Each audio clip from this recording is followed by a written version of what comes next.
Warning: due to the true nature of this content, viewer discretion is advised. I was contacted one Tuesday night by an old hunting buddy around 6 p.m. And he said, "Alex, you are not going to believe this, but I have an injured buck. Both his back legs appear to be broken. Looks like he's been hit by a car. And he's right behind my house right now. I need you to come get him." At the time, I was further up north, about an hour away, though we live at least 15 minutes apart, so I was the closest to him to do the job. But I was like, well, why don't you just off him off until I get there? Well, he's found other passions in life, and he no longer hunts. And he sold his bow, all of his hunting gear. He never owned a gun. So, obviously, hey, I was the only one. Approximately 9 o'clock, I headed that way, but I told him it'll be at least 10:45, 11 o'clock that I get there. Now, I had never done a mercy kill before, and I wasn't quite sure how I should go about this. Being that it was so late at night, I was like, well, using a gun would be pretty loud, so I'm just going to use my bow. And he says, look, we don't have time to let them bleed out or anything like that. It has to be quick. He called the police department and they said it was okay. So they actually sent somebody out to assist with that. But by the time I got there, which was around 10:45, the officer had to get off duty. So he left around 10:30, but they said they sent someone else out. But by the time I got there, the deer had actually moved. We didn't know where the deer had gone. Now, behind my friend's house, there is at least about 50 other acres of property that someone privately owns, and there are other houses around, but it's a pretty rural enough area. Plenty of deer activity crossing back and forth in the streets, but we started small. Turns out the deer had actually moved to his neighbor's yard. Oh wait, what's that? Is that him? Yep, there he is. Right here. Yeah, he's right there. Yeah, see, that's the problem, man. So now we're like, great, gotta go and knock on a door. You wanna knock on the door? I'll do it. It's fine. So I volunteered to go and knock on the door. Okay. Keep an eye on. There was no car in the driveway, no sign that anybody was there. So I still just rang the doorbell, and it was probably pretty weird to them because the Ring camera takes video, and I'm over here like, we got a deer in the back of your house. Can we get it? 11 o'clock at night. And I'm pretty sure they thought I was wacko. But I stood on the porch at least a good 3 minutes, 3 to 4 minutes, no answer. And I was like, we just got to make this call. Like, I know it's tough. So it was a very sticky situation, but at the end of it, we just decided what was best for the animal. We're in the back of the neighbor's house, kind of borderline to the other property, and the deer is just sitting there. I couldn't quite see the condition of his legs in that moment, but if it was just frozen, I knew it had to been bad.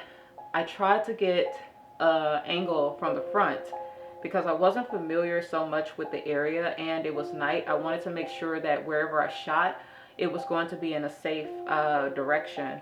And I knew that based off my Hunt Stand app that there were houses at least about another 7,500 yards over on the next street. So, but I'm moving over to the front side, and there's a lot of debris in the way. So I couldn't quite get that angle. I moved back to the animal's right side. Mind you, the woods is like completely open on his left end. And had I thought about that, I would have moved in that direction, shooting kind of towards my friend's property. But as I'm closing in, trying to get a headshot on this deer, he gets up on his two front legs and start hobbling out of there. I was so dumbfounded. I am here thinking I have the advantage. And no, this animal's adrenaline just got to kicking, and it gets up on its two front legs and it's just bolted. I'm hightailing after it. It There's the woodlands is kind of dense with young pine, and I'm bobbing through and weaving, following him. I just have my headlamp on, didn't have my GoPro on. But as I'm pursuing the animal, I hear yelling from the direction I just came. And I stop in my tracks because I thought it was the other officer that they sent out, just trying to get a whereabout of where we are. And I'm hearing my hunting buddy explain a situation. So I backed out. And the last thing I see is this deer just going off into the darkness. But I head out, and it turns out it was the landowner that had come out of his house. He's like confused, don't know what's going on. And my buddy had already explained the situation, and the guy's just standing there like, oh yeah, that's cool. I just didn't know what was going on because my wife woke me up and was like, hey, is somebody on the ring camera talking about a deer? You might want to go see it. And he comes out and he's just like, what? So yeah, that was that. But he said it was cool. He just didn't know what was going on. But unfortunately, by that time, we had lost the deer. And to just track him down, then we would just be tripping over ourselves at night. So we decided to back out.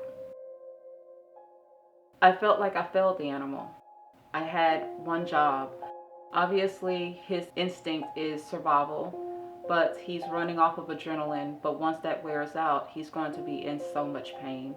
I can already tell that he was in shock, exhausted, and no doubt all that night he was probably on high alert. Needless to say, I had a restless night. But the next day, I wanted to make sure that I went in with a clear conscience. In the moment of pursuit, I was plagued with so many questions. What's the legalities of this and this, that, and the third? So I began to do some digging. I called up the local game warden, and he said it was fine to dispatch the animal with a firearm.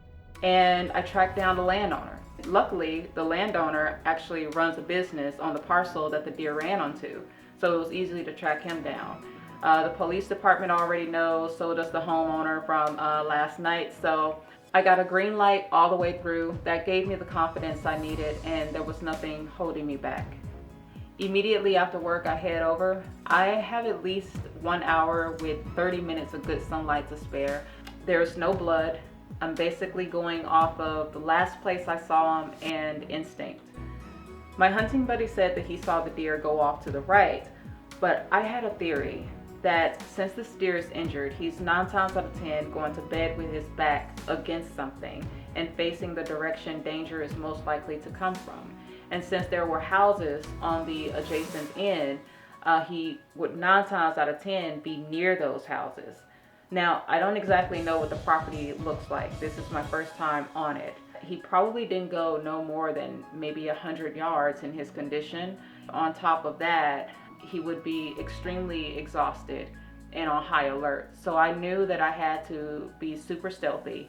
There's a lot of dense pine, young pine trees, but luckily because the ground was mainly pine needles, my footsteps were soft. I did jump a couple of does on the way in, or deer. Obviously none of them were mine. And I started to think maybe about 10 minutes in that my hunting buddy was right, and maybe I should quickly do a sweep of the other end of the property. But just as I'm about to leave, I hear rustling to my left, and I immediately turn, and there he is, completely camouflaged. This deer was literally about 15 yards away from me towards my left, but I immediately just snapped to it, didn't even quite think about it, but I drew my gun, took it off safety. But in those split seconds that I saw him, I could tell that he was just out of it. He briefly slumped over, like as he was getting up, like he was just gone. But from the first shot, I took it. I didn't get the first shot on camera, but I delivered the second shot. I had the plan of 2 shots to the body to incapacitate him, and 1 to the head to finish him off. He let out one last heart-wrenching bellow, and it was done. Rest easy, rest easy. Rest easy, boy. And I was just like, man, this is not the way to go out. Go peacefully now. Your death will not be in vain. Your body is appreciated. May your spirit live on and body stay behind to nourish mine as I may continue the will of God. Rest easy, sweet baby, rest easy. And when I examined his legs, they were just completely severed. And I knew what I had done was the right call. You know, these animals, they're designed for movement. They're like horses. They can't just stay in one spot. They have to constantly move. These are some very tough animals, and they can survive with one broken leg, but two broken legs and two of his most important, I knew that his chances of survival was slim to none. At the time, there was the pre-rut going on, so he probably was chasing and teasing some does. It's getting colder out. Food sources is getting scarcer, and there are predators about. So he had every odds stacked against him. Sweet baby, we're so sorry. We're so sorry, sweetie.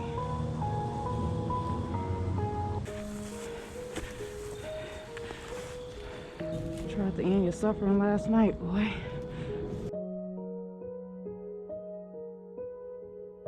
Also, during examining his legs, I could smell where a little bit of infection had started to set in.